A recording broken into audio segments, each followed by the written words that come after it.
Hi everyone, welcome back. This is week 57 of my social isolation get ready with me's. This week I wanted to do something simple for once, and I was inspired by my nail color because I wanted to put it on my lips. Let me tell you, this was actually a little bit of a mission to find an exact-ish color match in my entire lipstick collection, and the closest thing I came to was this Maybelline Matte Ink in the shade Dancer. And it's pretty darn close, especially when I pull it out of the tube. It's a little bit darker. So I think actually on camera that looks pretty bang on. So that's what we're going to be doing today. It's going to be the basis of the look. And then I thought, because with a red lip, I do tend to like a really classic looking neutral eye. I thought I'd pull out the Tarte Tartelette in Bloom palette that I mentioned recently in my like 5 neutral palettes for color lovers. And I just honestly don't wear a lot of neutrals on this channel, so I thought it'd be fun to play with it because it is one of my favorite neutral palettes. All right, let's dive in. By the way, the nail polish shade, for anybody curious, is OPI's Viva OPI from their, I think it was Mexico City collection last year. I have watched an absolutely unbelievable amount of TV in the last week. I don't even know how it's physically possible, to be honest. I finished Superstore on Netflix. Season 5 was all that they had, and then it ended and there was no more, and I was like, well, this doesn't make any sense. Turns out there's a season 6. It's just not on Netflix Canada, so great. Guess I'm done with that show and don't really know how it ends. I was looking for another show to watch after that, and I think I asked last time in one of these videos, and a few people had recommended Brooklyn Nine-Nine, not only to me recently, but in the past. So I decided to try it out. I'm sorry, I don't like it. I tried 4 episodes and I was like, this is not my type of humor. It also doesn't help that I don't like that Andy Samberg guy. Is it Sandberg or Sandberg? Anyway, not a fan. There's something about his humor that I'm just like, you're an idiot. You're just an idiot. So sorry if that offends anybody who's really in love with the show, but that was, well, I did not like it. So I watched 4 episodes of that before I was like, okay, maybe don't try another comedy after you watch Superstore. And I put on Firefly Lane, which has Sarah Chalke and Katherine Heigl, and I loved it. I blew through all 10 episodes in probably like, I don't know, 4 days. It was really quick. It's based on a book series. It ends on a cliffhanger, which I find very annoying because then I just had to go look up what the heck the answer was to that cliffhanger. But the built-up storylines within the like limited 10 episode series, because it's basically a TV show on Netflix, was really, really good. And I've always been like a Katherine Heigl fan, probably since like Roswell. Always really enjoyed her. Why is his eyebrow so itchy? And then Sarah Chalke. I don't know much about her. I think she was on one of those famous like doctor shows, but I never followed any of those.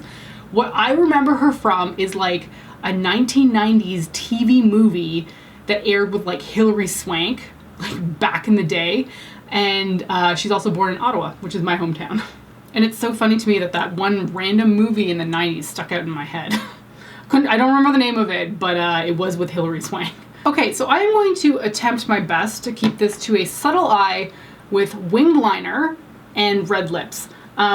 Unfortunately, when I tend to do that kind of look, I just go overboard on the eyeshadow and it starts to get too dark in the outer corner, because that's generally what I like. But I'm going to try my best to avoid doing that this time. So I'm going to start with, what do you call it, Sweetheart down here.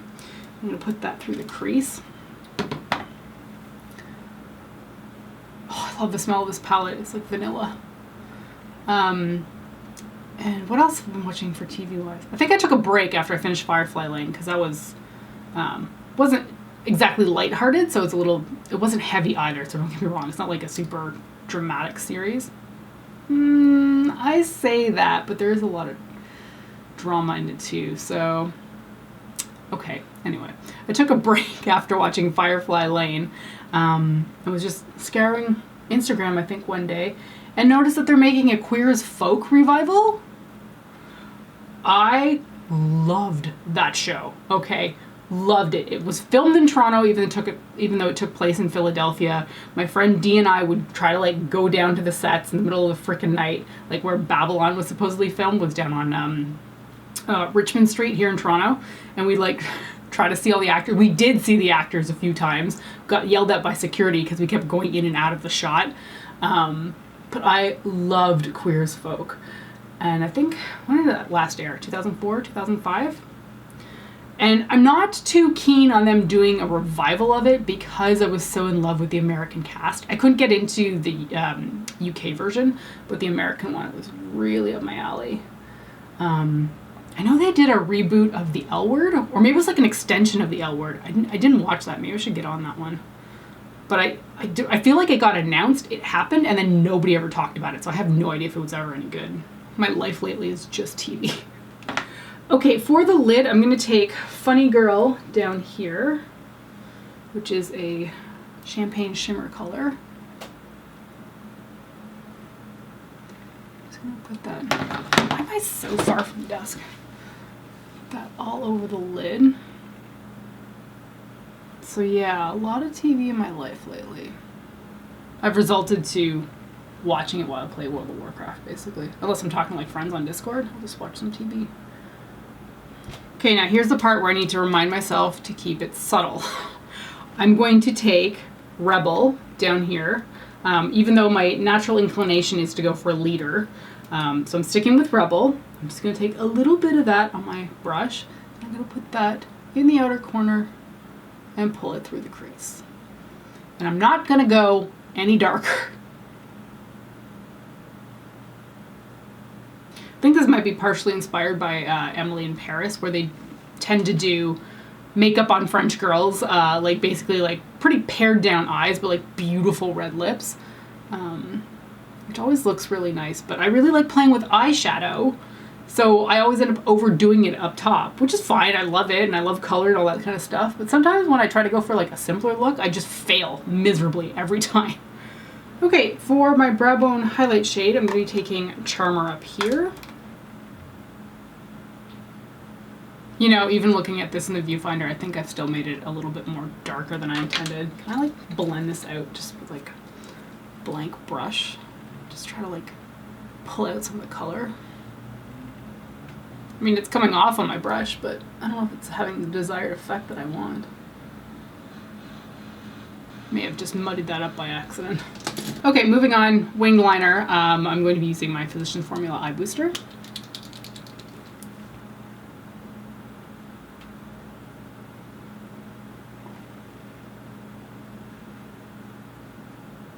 All right, I like finishing off the eyes last time, so let's keep going with that. I'm taking a smaller, fluffy brush, and I'm just gonna go into Sweetheart, which was my transition shade. And I'm just going to put that all along my lower lash line. I just want a little bit of a shadow down there. It doesn't have to be much of anything. And then for my waterline, I feel like I use this all the time, the INGLOT Kohl pencil in the shade 05. Just my flesh tone, so type color. Well, brighter, but. Oh, and before I forget, I am going to put some sparkle on the inner corner of my eye because I love me some glitter. I'm using the Too Faced, what do they call these? Glamour Dust in the shade Nude Beam. It came with some type of set. I don't really remember when, but they don't make these anymore at all. So to put that on, I'm just taking my Too Faced glitter glue, putting some of that on the back of my hand, taking a small brush, dabbing into the glue, and then just putting it on the inner corner of my eye. And I like for it to go a little bit tacky, so I'll do one eye and then I'll do the other before I go in with the glitter. So I'm just gonna use whatever's in the pot lid right now because dipping my brush into that actual open product is probably gonna be a problem. And just pack that on the inner corner. It's not quite as reflective as I was expecting. I thought it'd be a bit brighter than the lid, but it's kind of very similar. Maybe I could pack a bit more on and get some more shimmer going in there. Oh, that's a bit better.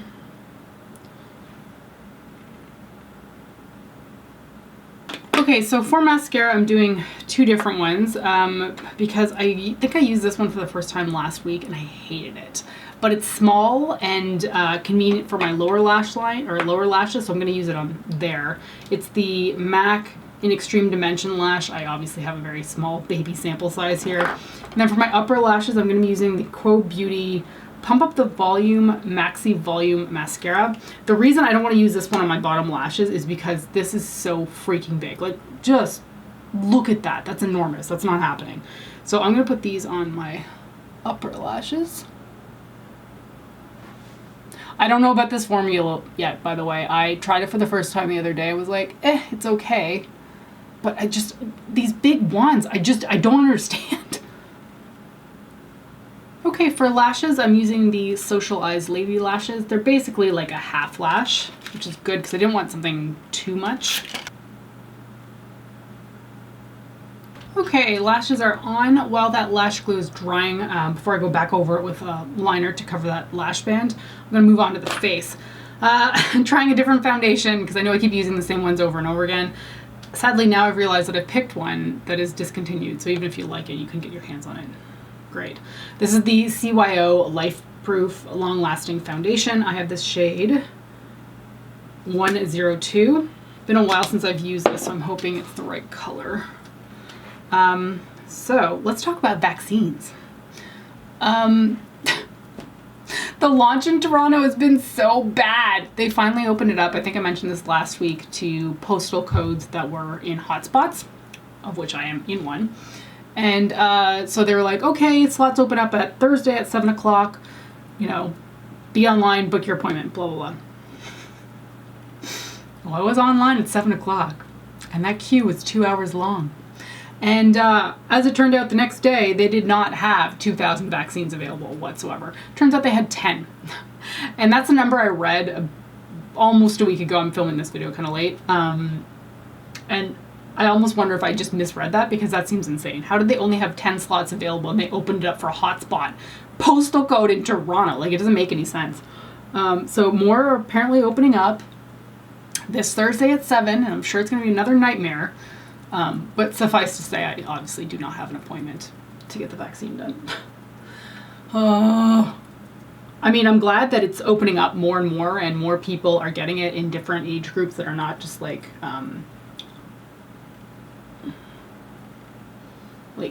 60, 70, 80 plus, because there's a huge young population. And unfortunately, they seem to be the people that are going out the most. So I'm like, just vaccinate them.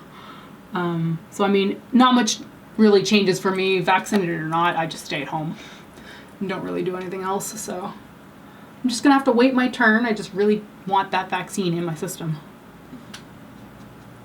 I think it's an okay match. Seems okay for my neck, but as I'm putting it on my face, it just looks so pale. I've been running outside a lot lately. I'm somehow managing to stick to running 3 times a week, which is great. Because I have not been very consistent with any kind of exercise routine while at home. So far that's working out. Just gotta maintain it. I've been doing 2 5Ks and a 6K per week, and this is my 3rd week, and I've managed to do all of them, which is great. I just gotta keep it up, and now I've got to increase the mileage, because I'm at the point right now where my physical fitness is so bad that I have no idea how I ever ran a half marathon. Like, no freaking clue. I'm dying after like 1 or 2 kilometers, and I mean, I can still push to 5 or 6K, but it's bad. It's really bad. My endurance is completely shot. I do love the finish of that foundation. It really sticks well to my skin. Sometimes foundations can get weird little patchy bits in certain areas, particularly my stupid nose. Like, stuff never likes to stick in there, and I don't really know why. This one's doing a good job. Okay, bronzer. Usual favorite here, the Physicians Formula Butter Bronzer. Will I finish this thing in 2021? Probably not. I just don't wear makeup enough. I still figure there's going to be another year of this. Like, I can't see going back to work until like summer 2022. Which is so depressing to think about, but oh, the other thing I discovered this past week is just how crap cotton sheets are for the bed.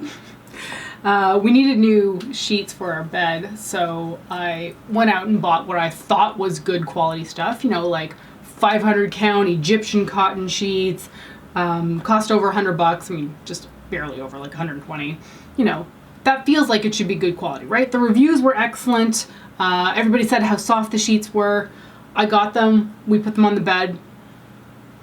I've never slept in more uncomfortable sheets in my life. They were from Sleep Country. I will link to them down below so that you can avoid them at all costs.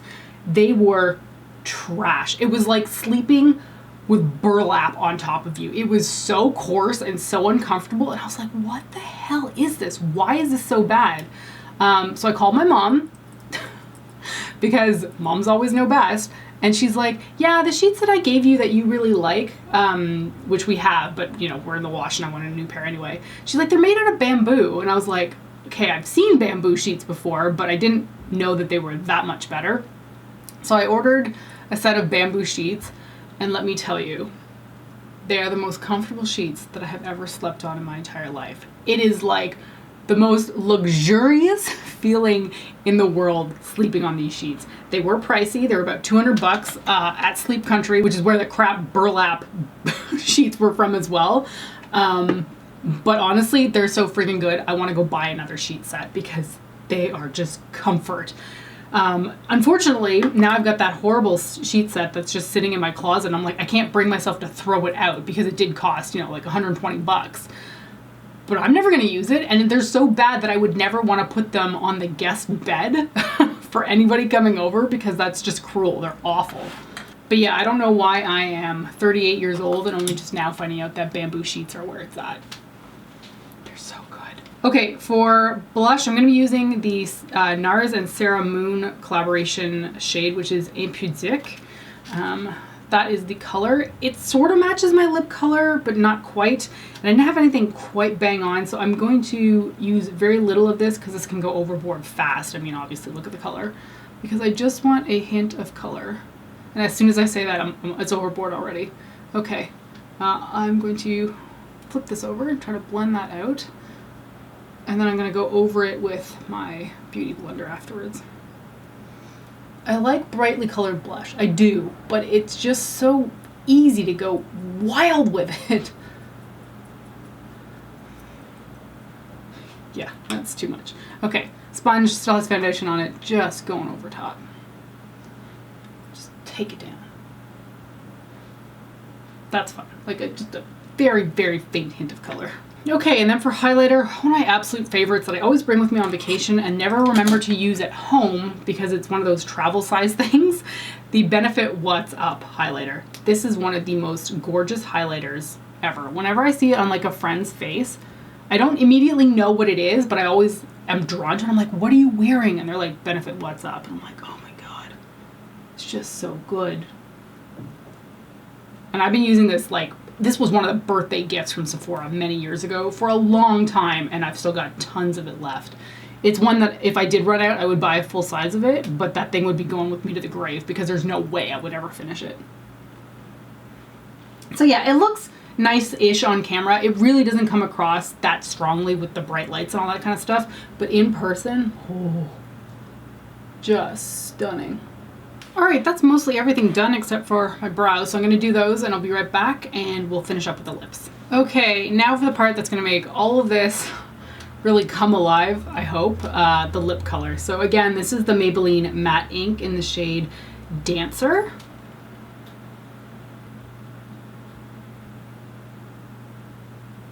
Man, that took a minute to apply. I swear, red lipstick can sense your fear. You make a mistake with red lipstick and suddenly it's everywhere. Anyway, got it done. I think it's about as even as it's going to get. So that is the finished look. And you know, I think that was actually a pretty darn good color match for my nails. I went through so many lipsticks in my collection that I thought off the top of my head were gonna look identical to my nails. Too Faced Chill Pill, a bunch of Bite Beauty lipsticks, and when I pulled them out and compared them to my nails, I'm like, they're not even close. So was happy that I could find this because this is a great color and I'm not sure how much I've even worn this shade before. So did I succeed in the eye area? Because that's kind of what I was trying to go for with the subtleness, with the brighter lips. I think it's pretty, but I think I still could have gone more subtle, which maybe is not necessarily my style, and maybe I just can't even bring myself to do it.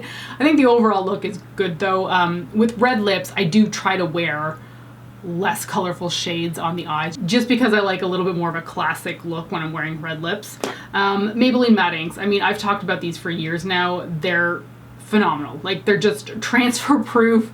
They last forever. The colors are good, and they even smell good to me. They're kind of like a little bit caramel, I would say. And they are literally transfer proof. Like, people are always, oh, how is such a pigmented lipstick transfer proof? Well, here's the back of my hand. I have the very faintest outline, and that's because I really mashed my hand in there, okay? Like, if I were to do this again with the other hand, nothing. Nothing. These are so friggin' good. Like, if you can get red lipstick that stays in place like this, whew, best thing ever. Also, Tartelette and Bloom palette. I've talked about this a lot over the years as well. Maybe less so because it's a neutral palette, but it is one of my more beloved neutral palettes, and this thing is great. Like, it just works seamlessly. Whenever you need a good neutral eyeshadow look, this one will not let you down. So I'm gonna end the video there. Thank you so much for joining me for, what was it again? Week 57. Hope you're staying safe, take care, and I will see you next time. Bye.